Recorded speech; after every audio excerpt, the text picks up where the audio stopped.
right. Welcome back, everyone, on episode 7 of Bros Who Close, a podcast with two brothers where we talk everything from sales, entrepreneurship, mindset, closing deals. Episode 7, and today we're going to talk about negotiations. Yeah, we didn't do our fist pump. Oh, fist pump. Boom.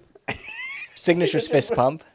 How can I forget? That's so important. That's our He's got a signature rhythm. move. He just wants to talk about negotiating. He's so excited. That's right. I can't wait to get into this topic. I'm super excited. We're going to talk about negotiating in life and in business and how important it is, not just whether or not you're an entrepreneur or a business owner or real estate agent, but just in life in general. Yep. Right? I'm super excited to talk about this. Absolutely. I feel like everything, now that I have a 6-year-old, I feel like everything is a negotiation. Yeah. So I feel that over the last 6 years, my negotiation powers have like dramatically increased. Yeah. It's Because so I'm true. constantly negotiating. Everything is negotiating. You're negotiating with your kids.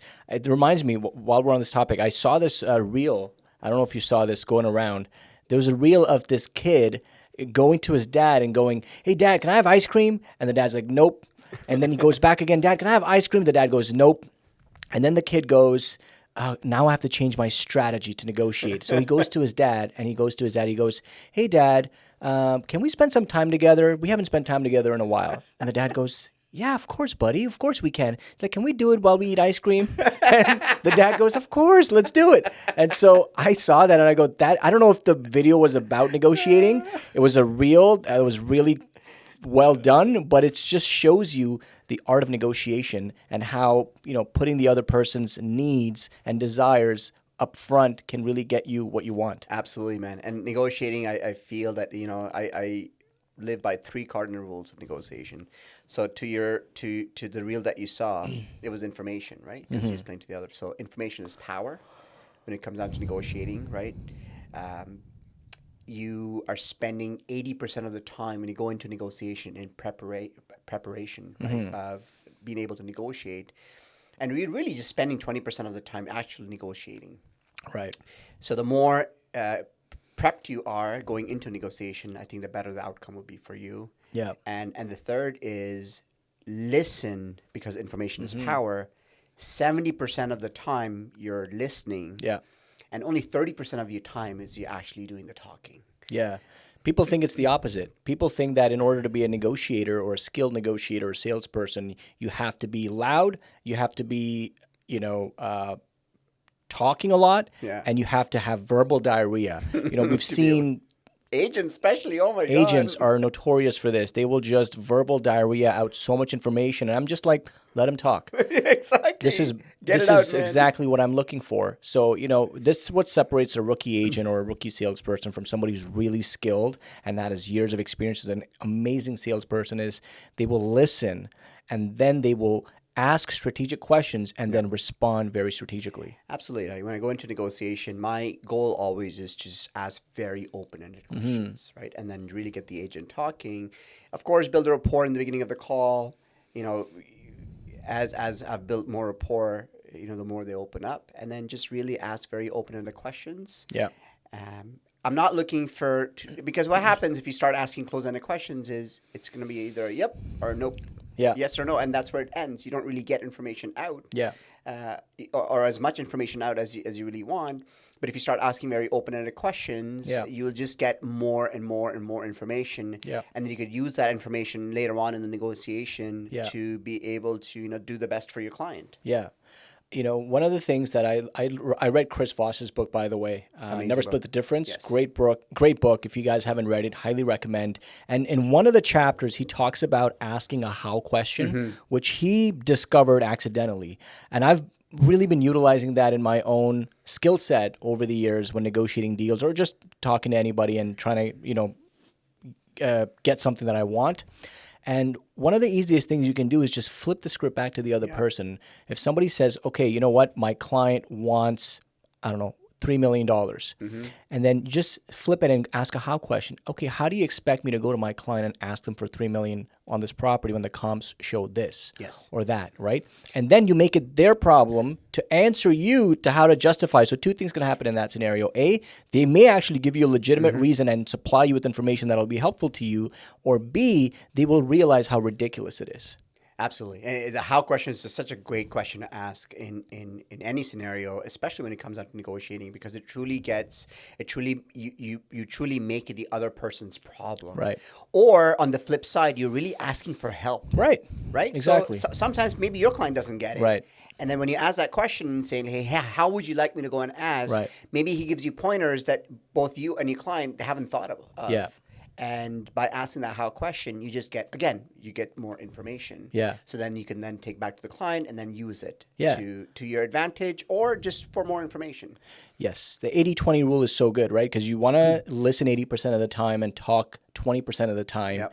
And the more that you listen, the more information you'll have. But I think people's natural instinct is to just talk and talk and talk. And when they have nothing to say, they fill that air by talking even more. Yeah, it's so true. It's so true. I mean, we've also done this with our clients. There's some people out there that are, or when I'm talking to other agents, and says, well, like. I had one the other day, and he's like, "Well, this is the max that my client's going to do because this is their pre-approval limit." Mm-hmm. And I just asked him, "Okay, so we are $20,000 short from where we truly want to be."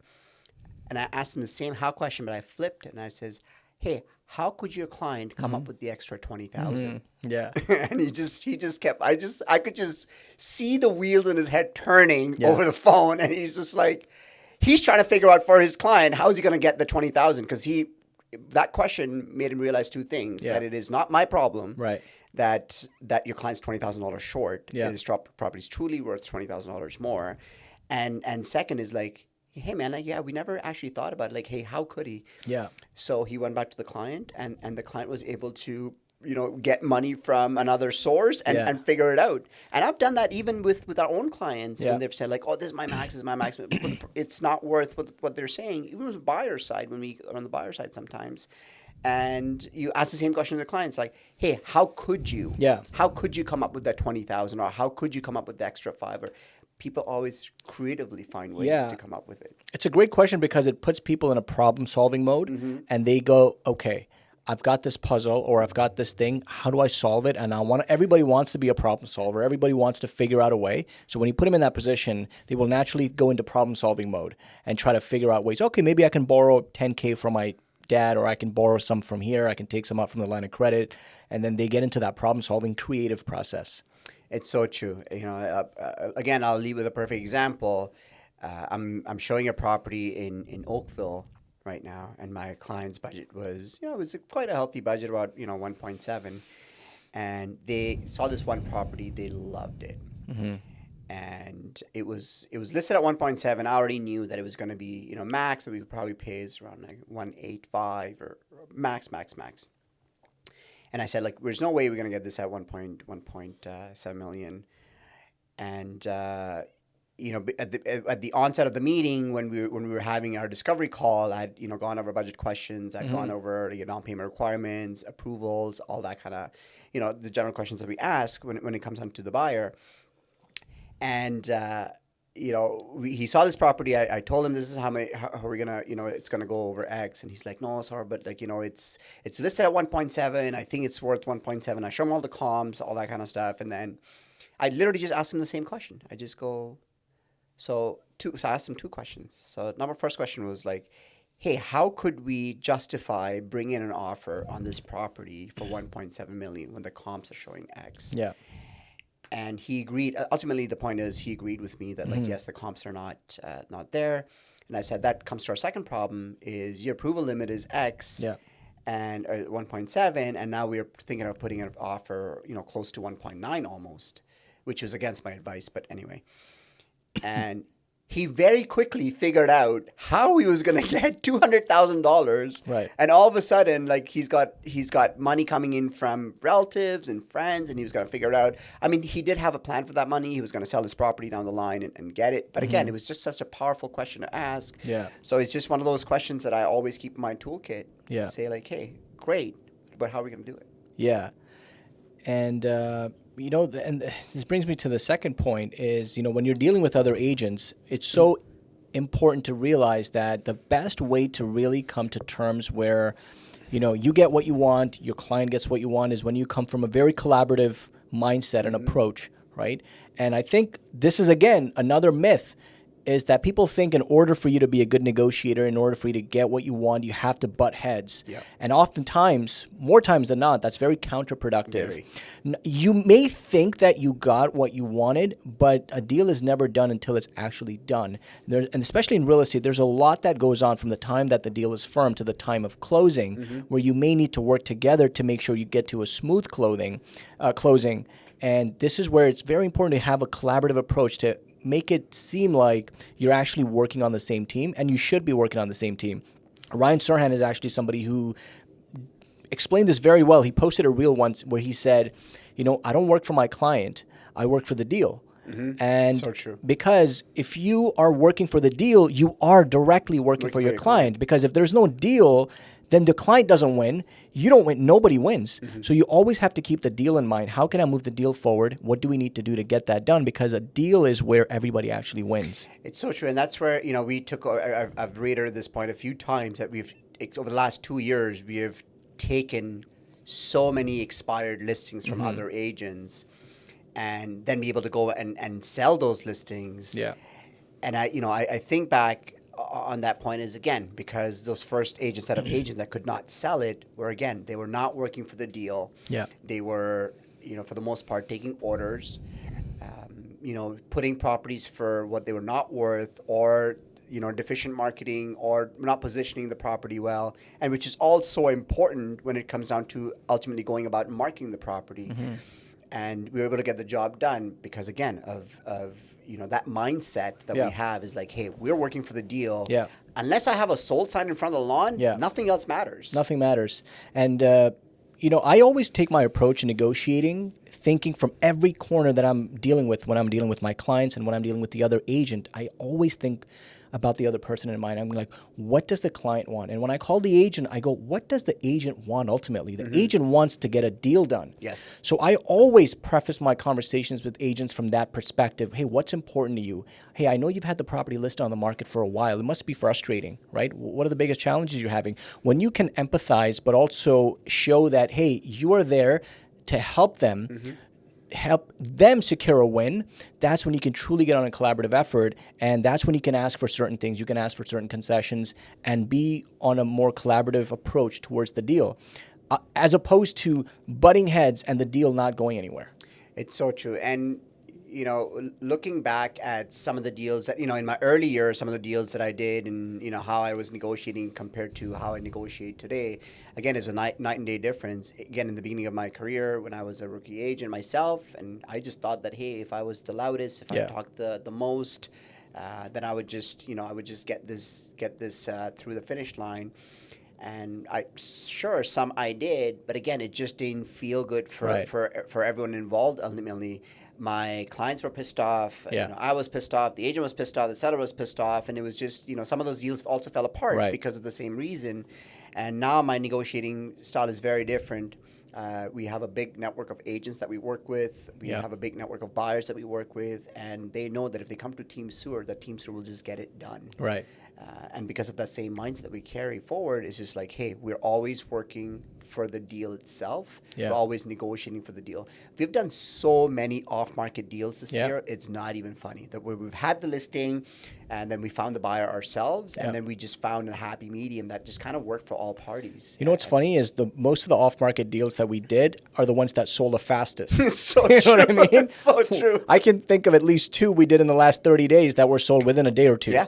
Right, we had one assignment, and then we had an off-market condo in Etobicoke where we were able to leverage our agent relationships across the door and be able to sell it really quickly. Again, because we have the network and we have the collaboration approach to getting things done, bringing people what they want, getting our clients happy, and making sure that everybody feels that there's a win for them at the end. Exactly. And you know what, to that point is, yes, do we charge, commissions as agents? Do we get paid handsomely for what we do? 100%. But people should understand the fact, or I know for a fact that, if it was up to the buyer and seller, there'll be very few deals happening.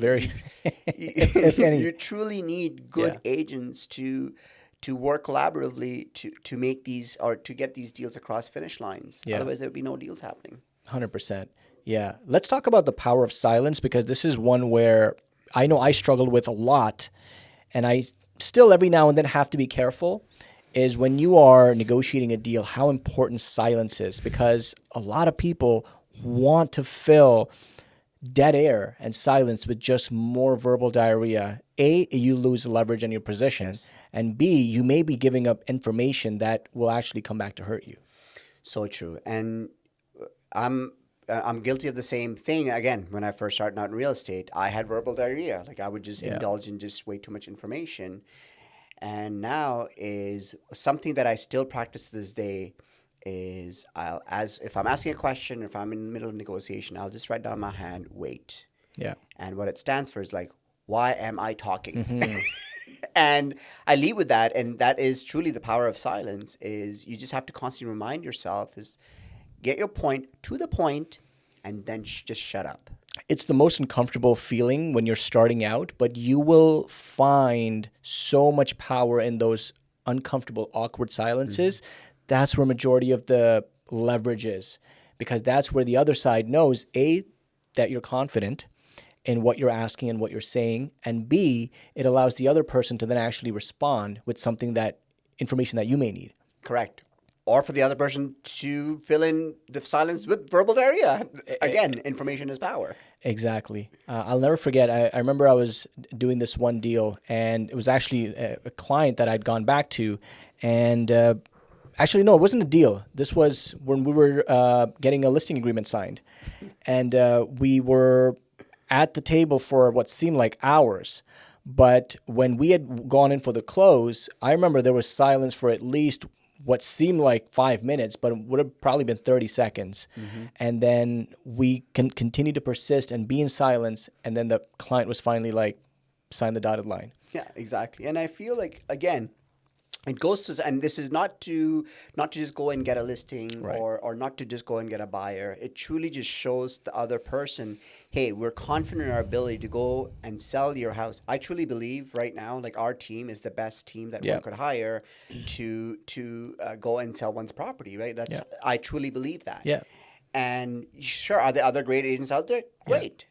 There's lots of great other agents out there. But I still truly believe that, hey, if somebody were to come to me, I'm the best person to do this job for them.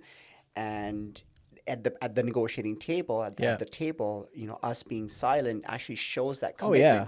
commitment. I look at our listing presentations as an interview Yeah.